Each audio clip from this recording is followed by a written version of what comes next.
Então tu começou... O teu primeiro trabalho na internet foi blog. Sim, sim. Foi isso? Não remunerado. Sim. Teu trabalho como vocação, assim. Tu começou a escrever blog. Que ano foi isso? Isso. Rapaz, olha, isso tem uns... O blog tem uns 8 anos. 8 anos. 8 anos, tempo passa. O que é? Tem uns 2014, 2015? Isso. Por aí? É, por aí. Aí, do blog, eu comecei a conciliar com a fotografia. Porque os textos começaram a ganhar uma expansão e eu quis dar vida aos textos. Então, eu desenvolvia editoriais de moda com as pessoas que tinham ao meu redor.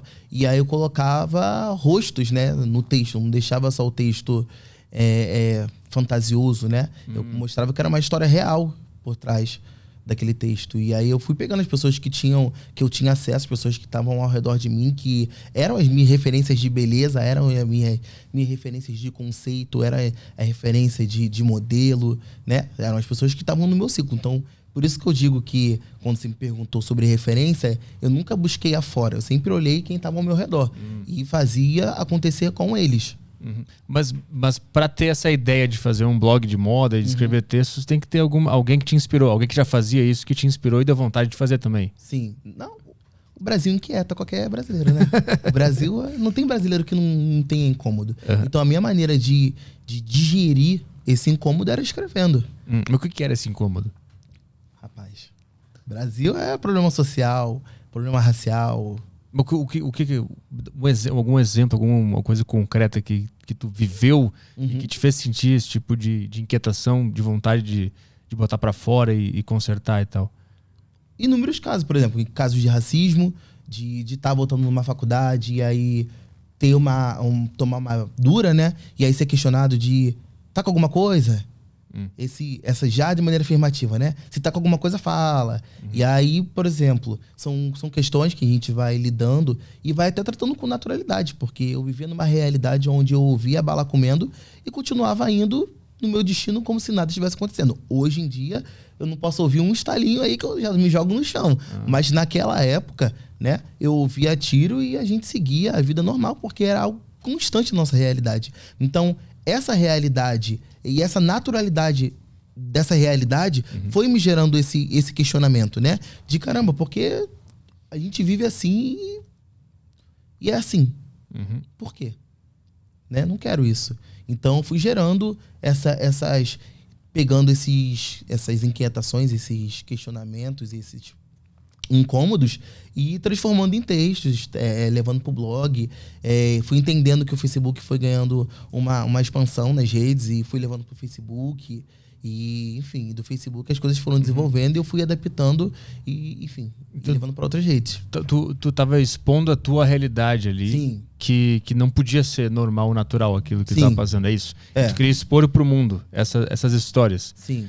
Que tipo de histórias tu contou? Que tu disse que também tirava foto de outras pessoas, escrevia as histórias dessas pessoas. Que tipo de história tu tava relatando nessa época? Rapaz, assim, são várias. Por exemplo, às vezes uma amiga era convidada, né? Por exemplo, fazer umas fotos. A agência faz muito isso. Você tem um perfil legal, vem fazer aqui na agência. Aí chegava, caramba, recebi uma oportunidade, não sei o quê. Aí aquela turma toda se juntando pra conseguir ver a roupa, porque a gente vê isso como um momento único, né? A gente tá falando de um lugar onde as oportunidades não são corriqueiras. Então, quando a gente tem uma oportunidade, é 1 milhão e é todo mundo tentando fazer com que aquilo acontecesse. E aí, aquela produção toda de, caramba, eu tenho uma jaqueta que vai ficar legal, eu tenho uma calça. E aí chega num estúdio, estúdio fotográfico. Chega num estúdio e a pessoa diz, você é boa, mas você tem que pagar R$1.000 num book. Pô, não tem condições. Né? A gente tá falando de uma pessoa que tá lá na periferia, que os pais estão às vezes ralando a beça lá pra ganhar um salário mínimo, R$1.000 num book. Né? Como um pai ou uma mãe vai enxergar aquela situação como uma situação emergente. Não vai entender isso de maneira emergente, né? Vai entender como vaidade, uma vaidade que, enfim, não cabia a nossa realidade naquele momento. Então, a gente pegava isso e falava, então vamos fazer o nosso book. E aí pegava a parede toda chapiscada, e enfim, depois, eu sei editar, ia lá no Photofiltre, esses aplicativos, né, de antigamente. E a gente montava realmente, a gente editava do nosso jeito, com nossos recursos, mas a gente conseguia desenvolver e aproximar cada um dentro dos seus sonhos. Então, quando eu comecei a estudar e me aprimorar, de falar assim, caramba, eu quero ser um jornalista, meus amigos levaram muito a sério, sabe? Batiam na minha porta, então vem me entrevistar, o que você vai me perguntar? Sabe? Então gerava esse aguçar em mim e essa criatividade de compartilhar essas histórias, de entender como é o nós por nós lá, porque é um caso muito isolado, né?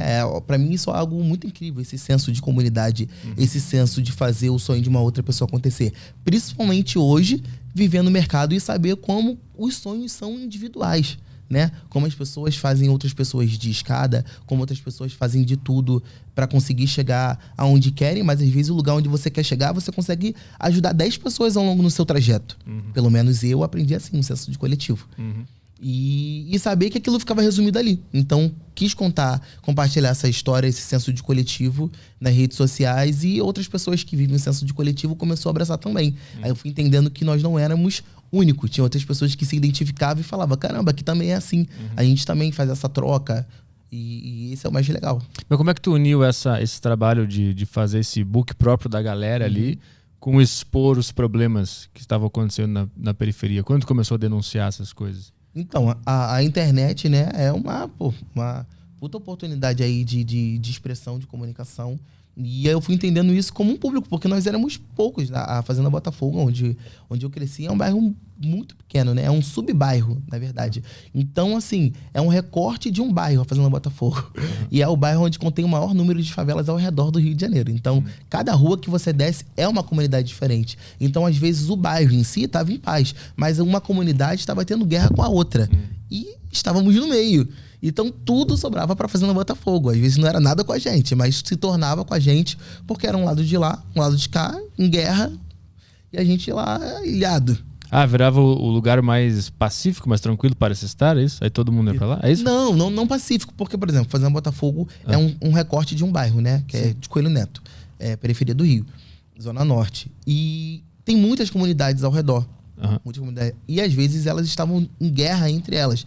Não só no caso de polícia entrar na favela, enfim, que isso acabava respingando também na Fazenda Botafogo, mas de uma favela estar em conflito com a outra. Então isso fazia com que estivéssemos ali no meio. Porque a Fazenda Botafogo é um bairro, como se fosse um círculo, sabe? É muito pequeno mesmo. Vocês ficavam no meio da confusão. No meio da confusão, sabe? E isso, por ser tão recorrente, a gente acabava até normalizando essa realidade. Eu ouvia tiro e continuava indo pra escola.